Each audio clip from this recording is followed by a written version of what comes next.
Road ప్రమాదంలో గాయపడిన వారిని గోల్డెన్ టైంలో కాపాడిన వారికి కేంద్రం భారీ రివార్డ్ అందించనుంది.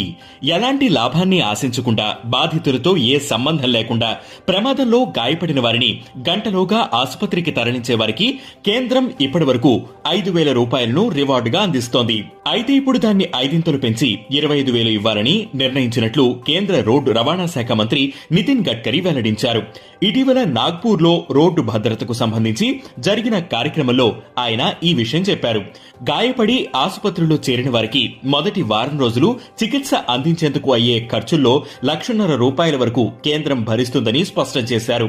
వాలంటరీగా ముందుకు వచ్చి రోడ్డు ప్రమాదాల్లో తీవ్రంగా గాయపడిన వారిని ఆసుపత్రికి తరలించే వారికి ఇలా రివార్డును అందించే రివార్డ్ గుడ్ సామరితన్స్ స్కీమ్ ను కేంద్రం 2021 అక్టోబర్లో ప్రారంభించింది. ఈ చట్టం ప్రకారం ప్రాణదాత రివార్డును పొందాలంటే ఆఫ్లైన్ లో దరఖాస్తు చేసుకోవాల్సి ఉంటుంది. క్షతగాత్రుల్ని ప్రమాదం జరిగిన గంటలోగా ఆసుపత్రికి తరలించిన తర్వాత పోలీసులకు సమాచారం ఇవ్వాలి. పోలీసులు అధికారిక లెటర్ ప్యాడ్ పై ప్రాణదాత వివరాలను నమోదు చేసుకుని ఒక అక్నాలెడ్జ్మెంట్ ఇస్తారు. దాన్ని జిల్లా స్థాయి అప్రైజల్ కమిటీకి పంపి ప్రాణదాతకు ప్రోత్సాహం అందించాలని స్టేట్ ట్రాన్స్పోర్ట్ కమిషనర్ కు సిఫార్సు చేస్తారు.